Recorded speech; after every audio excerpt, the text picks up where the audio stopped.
Welcome back, everyone. I've entitled this video, The Four Paths to Never Working Again, because evidently my advice is disgusting, according to a viewer named None of Ya Business 1423.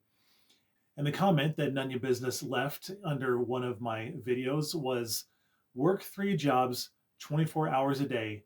That's the most disgusting advice I've ever heard. So let me begin my response by asking Nanya if she has any other suggestions. I'm always receptive to other ideas, and that said, after thinking about the disgustingness of my suggestion, I came up with some alternatives myself. And I have a feeling that what Nanya is really looking for is a way to make money without ever having to trade her time ever again. So to learn more about how to make money without ever working again, I like to start with a man who changed the way I look at work and money, Robert Kiyosaki. In his book, The Cash Flow Quadrant, he places different kinds of earners into 4 categories. The first category is employee. This person earns a paycheck by trading their time for money. Their income is typically fixed and it relies on a salary or hourly wage, and their income is limited by the job's pay scale. The second category is self-employed. Self-employed individuals own their own jobs. They may run their own businesses or freelance. While they have more control over their income than employees do, their incomes can still be tied to the time they put in. If they stop working, their income usually stops as well. The third category is business owner.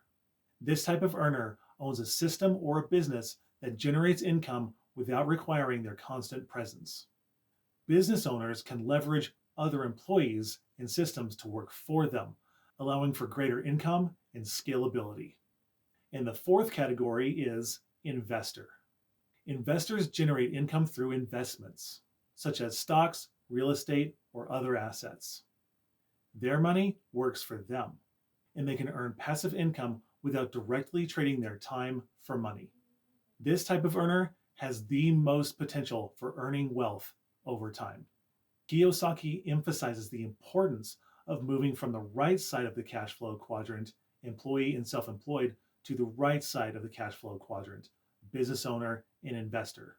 And I'll reiterate that it sounds like Nanya wants to make money doing as little work as possible, so she will want to be on that right side of the cash flow quadrant as soon as possible. To do that, she'll either have to be a business owner or an investor. So now that we know which categories she needs to live in, let's look at some options of how she can get there. The first path is to flip stuff.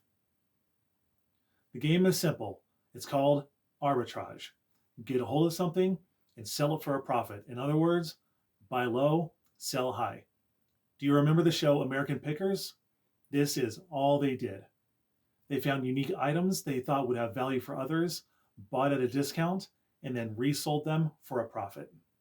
And there are 5 skills you must have to be successful at this. The first trick is knowing what the market value is for each item.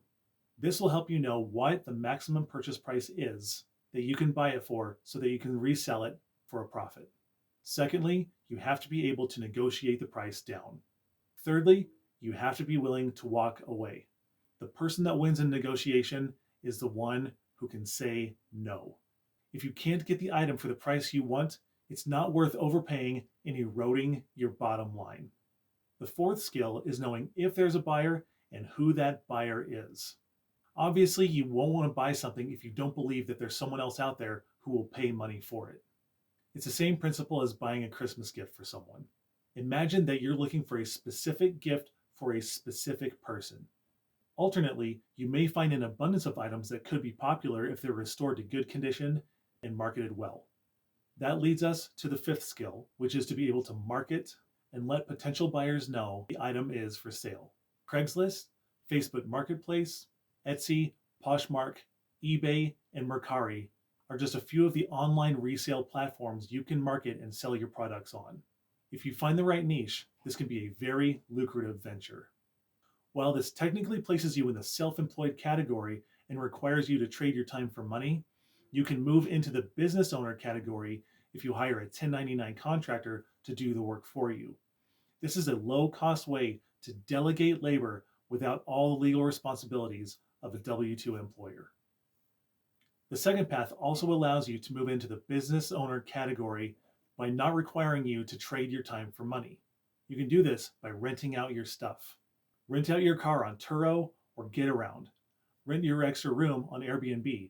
And if you have extra land, rent your land to someone who needs to put their horse or their livestock somewhere. Or rent it out as storage if someone has a boat or an RV that they need to put somewhere for winter. Before you do this though, check with your county's zoning department so you don't get fined. Number 3 is wholesaling real estate.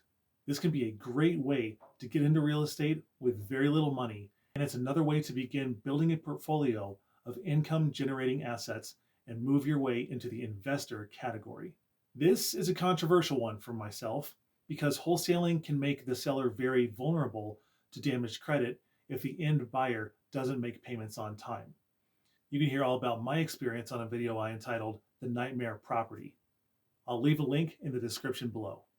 I do, however, believe that wholesaling can be done correctly, ethically, responsibly, and if you choose to, wholesaling will place you in the self-employed category. After you've started your business, you can hire personal assistants, acquisition specialists, and transaction coordinators to move yourself into the business owner category. And finally, join the military. Now stick with me on this one. It won't pay much at first, but the benefits, if you are honorably discharged, are undeniable. You'll have access to VA home loans, healthcare, and a pension if you stay long enough to retire. And many companies love to hire veterans with in-demand skills. While you'll technically be an employee while you're in the service, these benefits can pave the way to passive income and you won't have student loan debt hanging around your neck. Obviously, the pension is passive income, but with a VA loan, you can buy a house with a zero down payment. This is quite possibly the biggest obstacle preventing young people from becoming homeowners. So by not needing a chunk of change to buy a home, you are fast-tracked to home ownership. Once you've bought your house, live in it for 2 of the past 5 years. According to lending standards, you must live in your primary residence for 2 of the last 5 years to qualify for primary residence exclusion from capital gains taxes. This exclusion allows to exempt up to $250,000 of profit from capital gains taxes if you've lived in the home as your primary residence for at least 2 years. Lenders have different criteria for rental properties because they're considered riskier loans. They feel safer lending to a borrower who's actually going to live in a home because it's actually their personal dwelling, whereas lending for rental purposes exposes them to loss because renters typically don't have the incentive to take care of a house that they don't own. And if they choose not to pay rent, this can create financial strain for the landlord and possible default if they don't pay the mortgage. After you've bought your home and have lived in it for 2 years, do a cash out refi. You don't have to do this, but it would be nice to have some extra cash on hand. Then buy another primary property using your VA benefits and turn the first home into a rental property.